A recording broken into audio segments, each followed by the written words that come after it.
Students, आज हम class 10th के चैप्टर 5 एक्सरसाइज 5.1 समांतर श्रेणियों का ये क्वेश्चन नंबर 2 है। कल हमने आपको समांतर श्रेणी के बारे में बताया, कुछ इसके इम्पोर्टेंट फॉर्मूले बताए और समांतर श्रेणी का जो व्यापक रूप है वो बताया गया था। उसी से संबंधित कुछ क्वेश्चंस हैं। एपी के प्रथम 4 पद ज्ञात कीजिए, जबकि प्रथम पद ए तथा सार्वंतर डी निम्नलिखित हैं।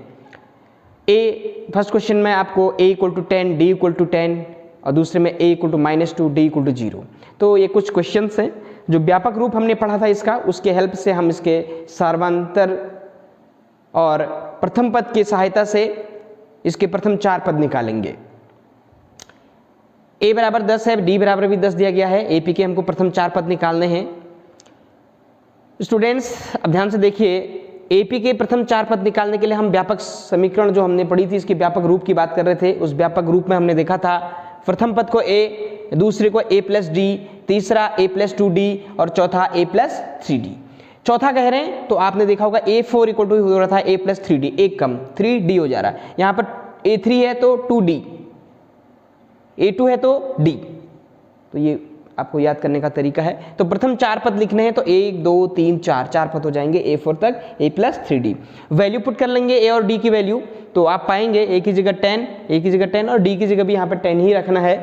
और ऐसे a 10 plus 2d 2 into 10, a 10 plus 3 into d 3 into 10।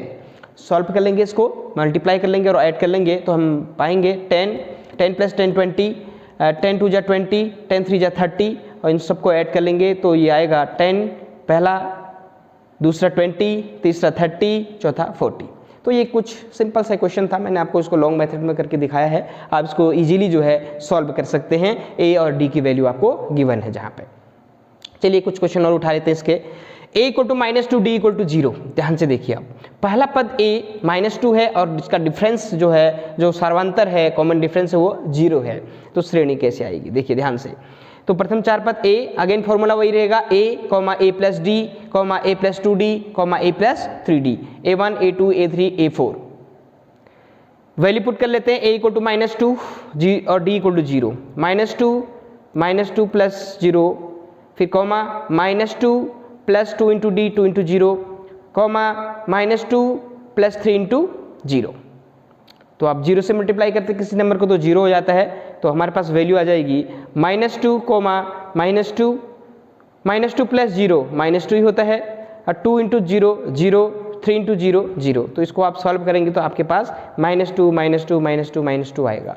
तो ध्यान से देखिए स्टूडेंट्स, हमने कल बताया भी था कि 3,3,3, क्या एपी है या नहीं है। तो एपी होगी क्योंकि उनका जो कॉमन डिफरेंस है वो 0 है, एक कांस्टेंट नंबर है जो कि 0 है। तो यहाँ पर भी आप देखेंगे ये जो सीरीज आई है हमारे पास -2 -2 -2 -2 आई है, तो यह भी एक समांतर श्रेणी है क्योंकि इनका जो कॉमन डिफरेंस है वो d इक्वल टू 0 कांस्टेंट है। तो इसलिए हम इसको एपी कहेंगे। तो एपी के प्रथम 4 पद हो जाएंगे -2 -2 -2। चलिए कुछ क्वेश्चन और ले लेते हैं। थर्ड क्वेश्चन में a equal to 4, d equal to -3 दिया हुआ है। ध्यान से देखिए, आप कॉमन डिफरेंस -3 है तो आप सार्वंतर माइनस में भी हो सकता है। तो सीरीज कैसे बनेगी उसके लिए एपी के प्रथम 4 पद a, a plus d plus a, a plus 2d, a plus 3d। याद कर लीजिए इस फॉर्मूले को। तो a की जगह हमने रखने 4 और d की जगह रखनी -3। तो ये वैल्यू पुट कर लेंगे, a4, a4 plus d -3 plus a4 plus 2 into -3 plus 4 plus 3 into -3। Now multiply कर लीजिए तो फर्स्ट ऐसे रहेगा 4 और ये प्लस ब्रैकेट के means into, plus minus minus, ऐसी प्लस माइनस माइनस, 2 3 जा 6 प्लस माइनस माइनस, 3 3 जा 9।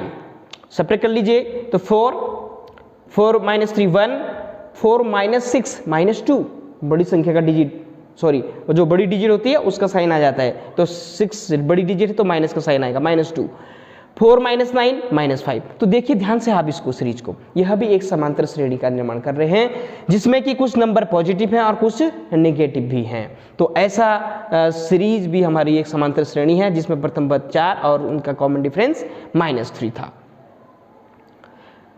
चलिए एक क्वेश्चन और ले लेते हैं इसका। फोर्थ, a इक्वल टू है -1। अभी देखिए प्रथम पद भी निगेटिव है अभी हम यहाँ देखा तो सार्वंत्र निगेटिव था, अब यहाँ देख रहे हैं हम प्रथम निगेटिव है, और जो कॉमन डिफरेंस है उनका वो फ्रैक्शन में है। ऐसे भी समांतर श्रेणियां होती हैं। तो ध्यान से देखिए आप, a comma a plus D comma a plus 2d comma a plus 3d, वो फॉर्मूला का वैल्यू पुट कर लेंगे तो a की जगह -1, d की जगह 1/2, तो ये आपके पास आएगा। मल्टीप्लाई करना है इसको अगर हम, तो ध्यान से देखिए कैसे होगा। 1 -1 है, -1, अब इसको एलसीएम लोगे ना, इसके अपॉन में 2 है तो 2 1 जा 2 हो जाएगा, -2 + 1/2 हो जाएगा। ये -1 ही रहेगा, -1 प्लस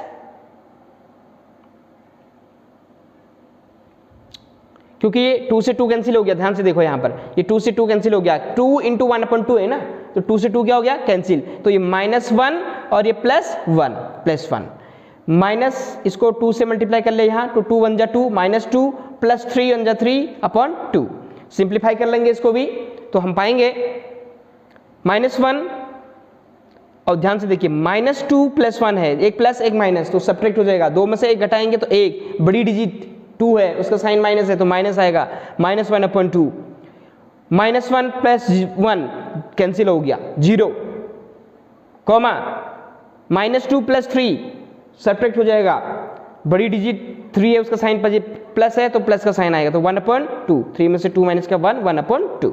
तो देखिए स्टूडेंट्स, ऐसी ही सीरीज आ रही है हमारे पास जिसमें फर्स्ट टर्म -1 है, सेकेंड टर्म 1/2 है, थर्ड टर्म 0 है और उसका फोर्थ टर्म 1/2 है। तो देखिए कितने वेराइटीज हैं हमारे पास कि जो इसके टर्म्स आ रहे हैं वो नेगेटिव भी हैं, फ्रैक्शन में भी हैं, जीरो भी है, पॉजिटिव भी हैं और नेगेटिव भी हैं। तो ऐसी सीरीज जो है हमारी ये एपी है। बस ध्यान ये देना है कि वहाँ पर जो कॉमन डिफरेंस होता है वो हमेशा बराबर होता है। तो हमें कई प्रकार की यहाँ पे नंबर्स के जो सीरीज मिलेंगी वो एपी में मिलेंगी, वो फ्रैक्शन में हो सकते हैं, डेसिमल में हो सकते हैं। तो इसके कुछ क्वेश्चंस और हैं तो आप उसको सॉल्व कीजिए और इन क्वेश्चनों को बनाने का प्रयास कीजिए।